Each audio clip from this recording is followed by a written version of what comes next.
How to Move On from a Narcissist, my extended guide. First I was angry, then I turned numb inside. Both of these stages of a breakup from a person I suspect is a narcissist helped me move on. But now what? Before I continue, please understand this video is for informational purposes only. It's based on my experience, and it's not related to malignant narcissism that puts a person in imminent danger. If you're in a situation like that, call 911 immediately and do what you need to do to stay safe. This video also doesn't replace professional mental health counseling. Please find a trained therapist who can help you if you think you need it. In the meantime, like this video and subscribe to my channel to watch for new content posted at least once a week. Months after moving on from a person who wasn't good for me, I feel differently than I did when this person and I first broke up. I'm no longer angry, and I'm not numb inside like I was. I'm sad the narcissist is gone.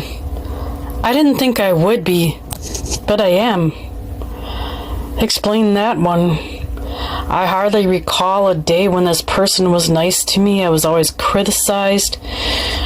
He told me what to do so often that it caused me to feel like I can't even make any of my own decisions or do anything right.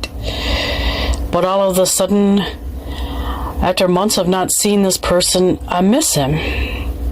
How can that possibly be? I'm not a professional counselor. I'm a survivor of all types of narcissistic abuse. I'm just going to let you know that the reason why I miss him, it's because it's a trauma bond. I found out that you can actually miss people that you don't even like, just because it feels like having their company around you is better than being completely alone and better than feeling lonely. I'm in a stage where I'm having to talk to myself every day, convince myself not to fall for it. As nice as he's being right now, not to fall for it. Because you know, once you get back together with the person, it's going to go back to the way it used to be. Negativity, criticism, never feeling like you can do anything right. It's all going to happen again, and you know it. That's what I got to keep telling myself. So, even though I miss the person, I know it's best to just keep going. Don't go back.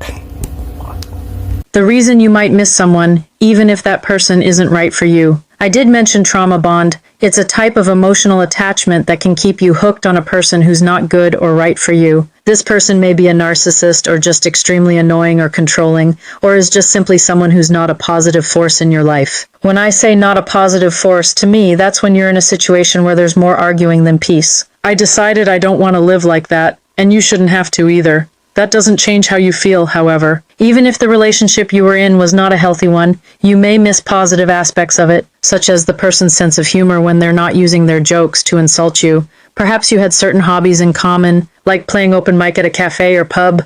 Otherwise, maybe that individual helped you out when you were in a bad place. For instance, someone might take you in if you somehow became displaced from your living situation. One example of this is when my uncle passed away in 2019. I had no idea where I was going to go. Shortly after, I became attached to a man who would let me sleep at his house, but I could only stay until he had to leave for work. It caused me to feel rejected, like I wasn't good enough, but I stayed in that situation for months because I did have feelings for him.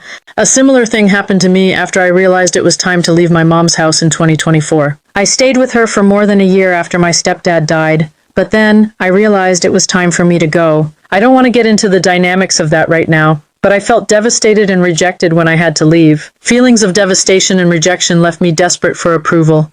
A month later, I fell into the arms of a person who seemed helpful and kind at first. Then, we ended up arguing about everything under the sun. Eventually, this led to name-calling and yelling. I recognized the situation as not good for either this person or me, so I let that individual go. He would leave nasty messages once every few months until I finally laid down the law. I told him he had 7 days to start talking decently to me, or I would block him for good. Why I hadn't blocked him for good already, that's a puzzling mystery. Part of me still has compassion for him, even if I don't go back to him. At least he's now leaving nicer voice messages, thank goodness for that. Him being nice for even a few days out of 6 months seemed to be enough for me to miss him. I'm no longer feeling the bitterness I did.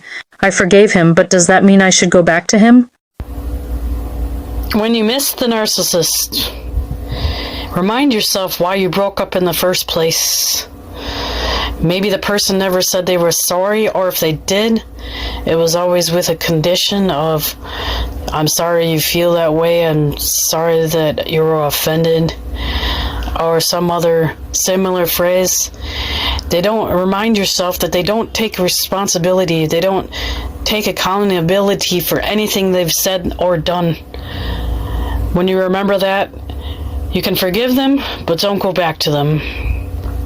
Not going back to a person who is wrong for you is easier said than done, isn't it? Don't be too hard on yourself if you're not ready to let go for good. It may take you some time. What to do if you miss someone who isn't right for you? By the way, I have no plans to go back to any of the people I told you about, not even the most recent one. This recent person had laid guilt trips on me for not following through with the plans we had. I told him that I am sorry that I broke my promises to move in with him and get married, but it's not going to happen. I had my reasons, good reasons, for changing my mind. For starters, I felt rushed into making those decisions with him. As far as if I actually did break a promise, that's debatable, by the way. We discussed moving in together and getting married, but we didn't sign a lease or a marriage license yet. Anyway, my number one reason for canceling our plans: one day he was at my office where I do some of my work, and he was yelling at me. This may seem silly, but as long as the yelling remained confined to text and voice messages, it didn't seem intimidating to me. When I realized it would escalate to public places, that's when I started to worry. It's embarrassing, for one. What if someone hears us arguing? And two, it's simply unprofessional. Does that mean I think arguing behind closed doors is any better? No. But there usually is a protocol for how you should act in public that's sometimes different than in private. In private is where I believe conflicts should be worked out,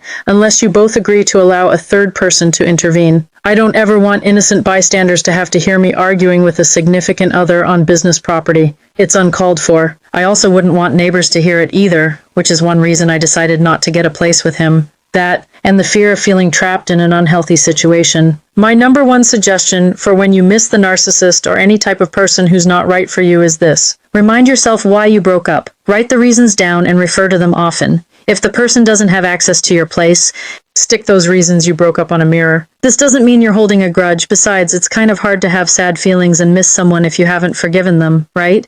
If anyone sends too much negative energy into your life, such as a person you think is at least moderately narcissistic, send them on their way or go your own way. You can also block the person's calls and texts if that's what you need to do. I couldn't block him from leaving me voice messages on my carrier line, so I had to let that voice box fill up. That one doesn't have the voice transcription function either, so I can't avoid hearing his angry voice if I listen to those messages. At least my other line does have the transcription function. That allows me to skim over transcripts of his messages he leaves, and I don't have to hear his anger in his voice if I don't want to. I won't block him for good if he continues to leave me decent messages, but if he leaves even one mean one, I'm blocking him for at least a week, and I will keep blocking him for as long as I feel is necessary. If you have other ideas for how to deal with a person you don't want to be with, I'd like to hear about it. Leave a comment below. Aside from that, stay safe and have a good week. I remind you to subscribe to be notified of future videos. Thanks for watching. Do you need content like this for your channels? Please find my Hire Me link in this video's description.